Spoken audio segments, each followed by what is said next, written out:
from the studios of Farm Journal Broadcast, this is AgDay.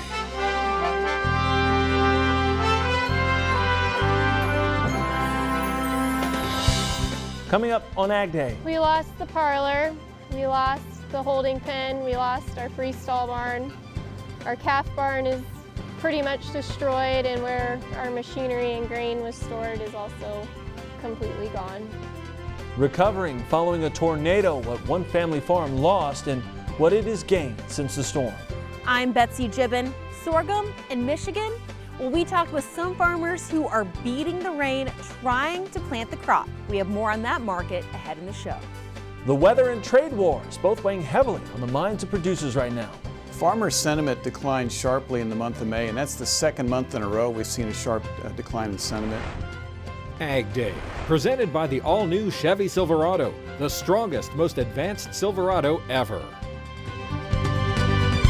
Good morning, I'm Clinton Griffiths. Trade tensions and poor planting weather driving farmer sentiments to multi-year lows in May. That's according to the latest Ag Economy Barometer from Purdue University and the CME Group. Now, in a nationwide survey of 400 farmers, the index falling to 101. That's 14 points lower than April and the lowest reading since October of 2016. Now, driving those declines are falling sentiments around current conditions and future expectations. Economists say the drop has now erased all of the gains since the November 2016 elections. Now, much of the erosion due to falling prospects for a trade deal with China. Farmers are becoming somewhat less optimistic that the trade dispute with China will ultimately be resolved in a way that's beneficial to U.S. agriculture. When we asked them about that back in March, I think 77% said they expected a favorable long-run outcome. In April, that declined to 71%. And on the May survey, 65% said they expected to see a favorable outcome in the long run. So majority of farmers still expect a favorable outcome, but it's a smaller majority than what we were seeing back in the winter. The index on making large capital investments for the farm fell to a reading of 37. That's the second month in a row it's declined, and it's the lowest ever since data started being collected back in the fall of 2015. President Trump says the U.S. is committed to a phenomenal trade deal with Britain as it prepares to leave the European Union. At a news conference with Prime Minister Theresa May while visiting the United Kingdom, the president restated his desire for a UK trade deal. There is tremendous potential in that trade deal. I say probably 2 and even 3 times of what we're doing right now. Tremendous potential. President Donald Trump also predicting the eventual passage of a Brexit deal, saying he believes it will be good for the country. But before the exit happens, it appears the EU is still interested in U.S. ag products. New numbers show the European Union soybean imports have totaled 13.7 million tons so far during the 2018-2019 season. Now that's up 8% compared with the same point last year. Happening today, Mexican and U.S. officials are meeting to try and work out a deal. Mexico trying to avoid a 5% tariff increase proposed by President Trump. But the president also saying while in the UK that he still expects those new tariffs on Mexico to take effect next Monday. Mexico says it thinks there will likely be an agreement with the U.S. in time to avoid the tariffs.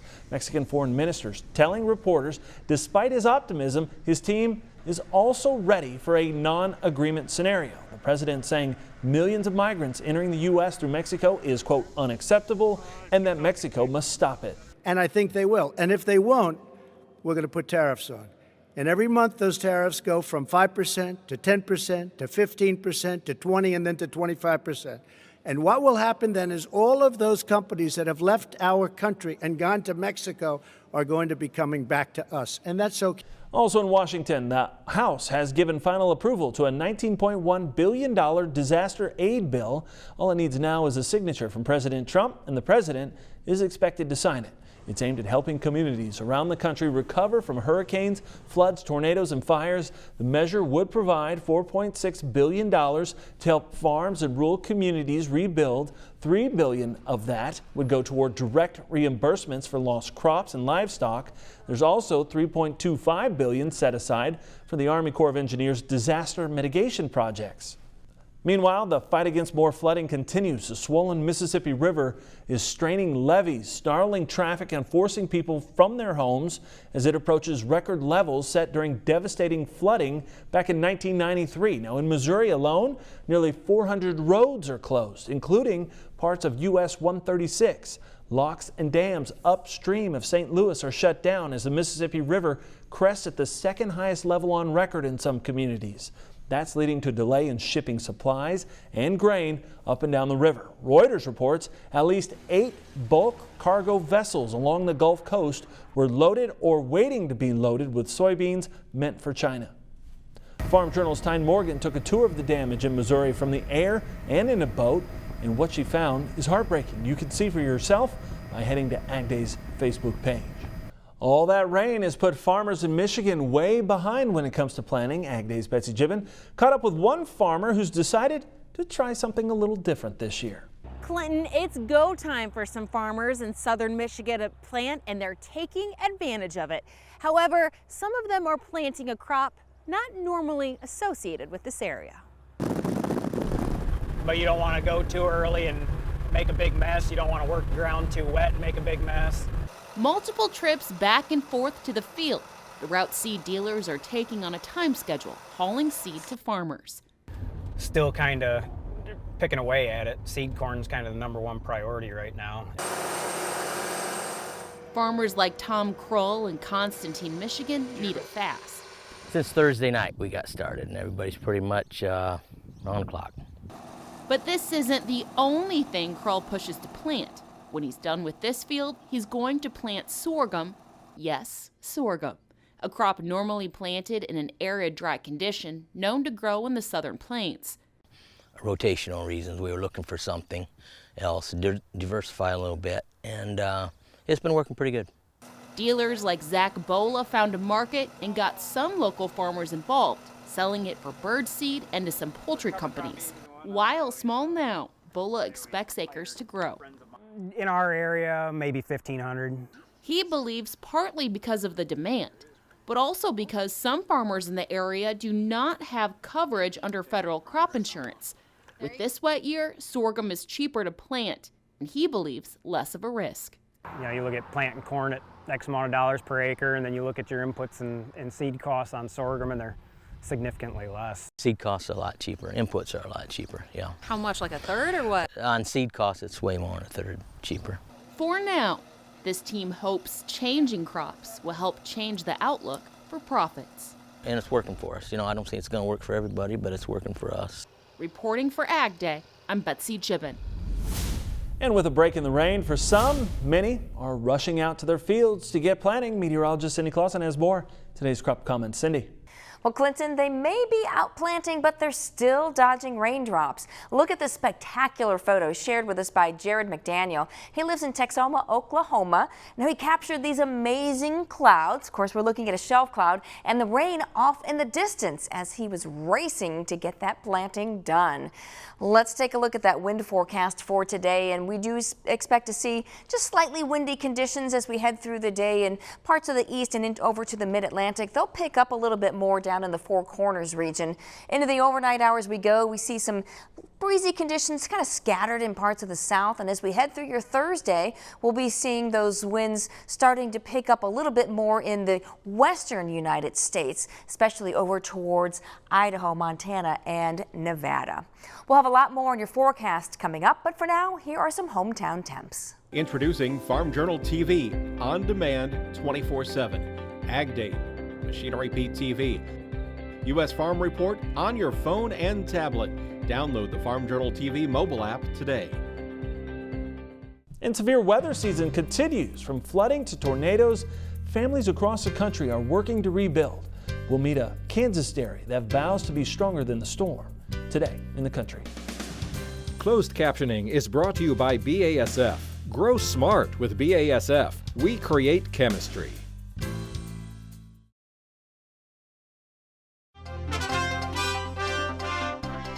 The Dow and livestock markets are climbing, but grains remain mixed Tuesday. Let's see how markets close from the floor of the CME in Chicago. If you took a look at the planting progress numbers last night, we were looking for something around 71% to be done. We got a bullish 67%. And a market like that, right? It took off right away overnight. We were up at least a dime higher, but then slowly but surely, things started to come back down. And when we couldn't get through some decent technical levels, but these markets need to kind of breathe and nothing goes up in a straight line. So kind of keep that in mind, that these types of markets are slow moving. And what I mean by that is this. You've got 33 million or 33% of the acres that need to be planted still. That's not like hot and dry weather, flash in the pan, or get out in front of it.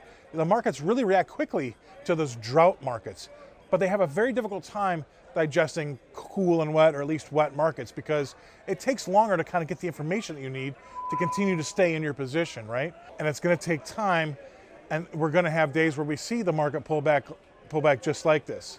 Now, what does that do? Well, if you're still a bull, that gives you an opportunity. But trust me, I've been in this market a long time, and you'll go back and look at, say, 2019, and if we do have a big bull market, you'll feel like, man, I felt like I was long all that, but I really didn't make as much money as I thought, or boy, did I leave a lot of missed opportunity out there. And the reason is this.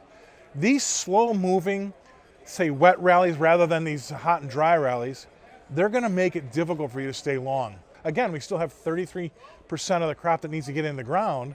That's going to be an issue at some point in time, and the stuff that's gone in late is going to be an issue when it comes to yields. So you keep all that in mind, and you think, yeah, this thing should take off, but it might not, and that's why I say to you, be careful. These types of markets take a long time to develop, and it's going to make it hard for you to stick with this rally. That's the advice I've got from the floor of the senior groups today. I'm Scott Schuldig. Join Andrew McRae for Farming the Countryside, a farmer-focused podcast that is all about production agriculture. Farming the Countryside is available wherever you listen to your favorite podcast and is brought to you by Nutrien Ag Solutions, the world's largest provider of crop inputs and services.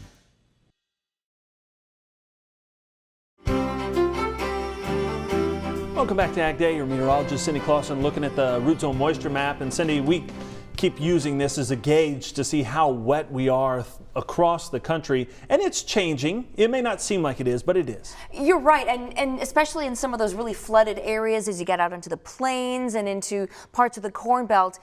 There's still a lot of blue there, don't get me wrong, but it's a little bit less blue, so if that gives you any optimism, there it is. However, we are seeing a lot more moisture expanding into eastern parts of the country, so especially into eastern Indiana, Ohio, into Pennsylvania as well. We're seeing a lot more blue in these areas, and we're drying out in the south. We're seeing drier conditions continuing in the southeastern United States. That's where we're really seeing that dryness showing up. We're also seeing some dryness in the north central, the far northern plains, and upper Midwest. All right, as we head through the day today, our precipitation estimate is showing some fairly wet conditions, especially down towards Texas. We're going to have a system in the nation's midsection bringing some more rain there as that spreads on into the east. So a fairly wet 24 hours in the eastern half of the country, and especially in the southern plains and along the Gulf Coast states. This is what's happening as we head through the day. We're going to be seeing some unsettled weather along the Gulf Coast, and that will bring some showers and thunderstorms to that area.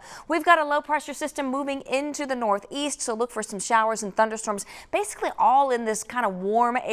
We've got a lot of humidity going on, a lot of heat going on in the southeast as well. As we head into Thursday, we're going to see those showers picking up in parts of the west as well, especially some of those higher elevations, but watch for some scattered showers and thunderstorms for a lot of the southeast and into the plain states as well.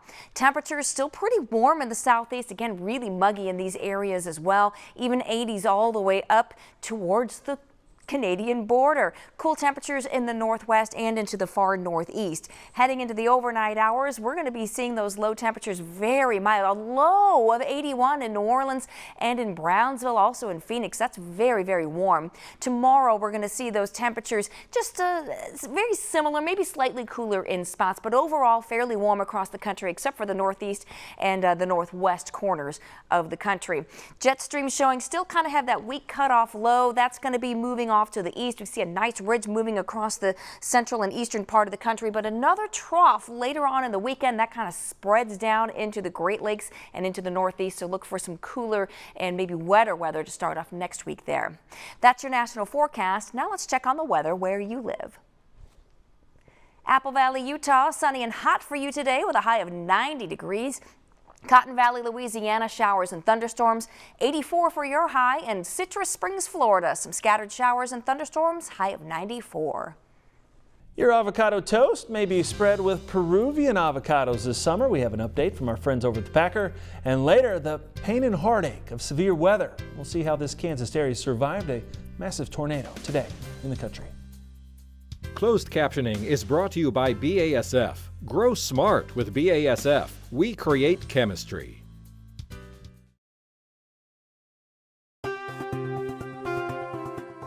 Good news for coffee lovers. California has officially concluded coffee does not pose a significant cancer risk. State regulators gave final approval to a rule that means coffee won't have to carry ominous warnings that the beverage may be bad for you. Now, the state took that unusual move after a Los Angeles judge found Starbucks and other companies failed to show that benefits from drinking coffee outweighed risks from a byproduct of the roasting process.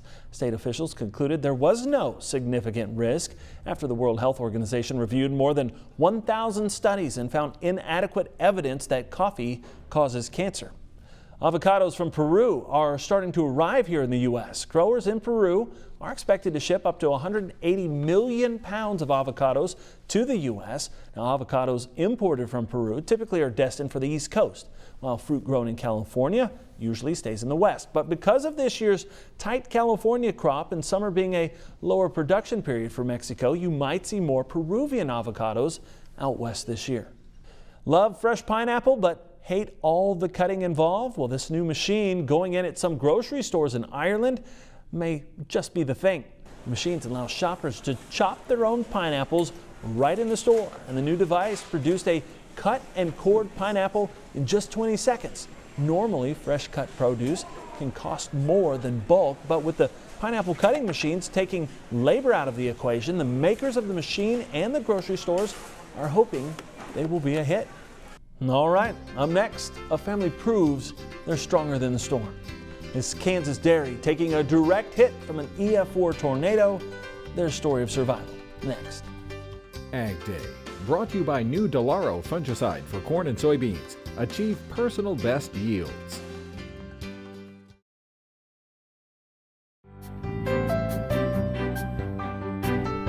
The severe weather sweeping the country is leaving behind a lot of heartache and work to rebuild. One of those hitting close to home, Taylor Leach. She's a writer for Farm Journal, and her family farm in Kansas was hit late last month by an EF4 tornado. Farm Journal's Tyne Morgan talks with the family that says they're stronger than the storm. Tuesday is a day the Leach family will never forget. I grabbed our phones, a portable charger, some flashlights. We thought, worst case, we're going to have these things. He needed those things after an EF4 tornado ripped through Linwood, Kansas. The twister was a monster at a mile wide, carrying 170-mile-per-hour winds. It was noisy, but it was just like nonstop wind. It was just the most incredible wind you ever can imagine. When he finally waded through the limbs and debris covering his house and windows, the damage was unreal. We've got a lot of outbuildings. It's all gone. As a dairy farmer, Leach's worst fear quickly became a reality. When we came up the hill, you know, we expected the worst, and we immediately found, well, we had cattle meeting us. We had cattle in our yard, you know, cattle walking all over the place, dead cows. Some cows were carried more than a half a mile away. The one that was the farthest away we didn't find for 24 hours, and she was the most valuable cow on the farm. Where was she?